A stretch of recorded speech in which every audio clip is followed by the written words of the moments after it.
Assalamualaikum warahmatullahi wabarakatuh. Bismillahirrahmanirrahim.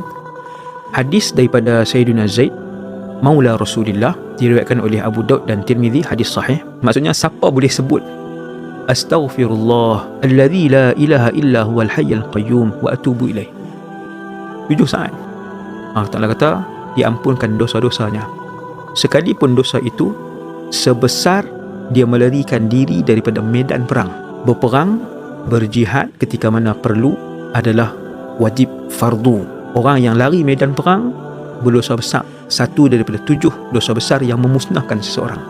Tiba-tiba Allah bagi satu ubat penawar. Siapa sebut astaghfirullahalladzi la ilaha illa wal hayyul qayyum wa atubu ilaih, aku mohon ampun kepada Allah, tiada Tuhan melainkan Allah, Maha hidup lagi Maha berdiri dengan sendiri, wa atubu ilaih, dan aku bertaubat kepadanya.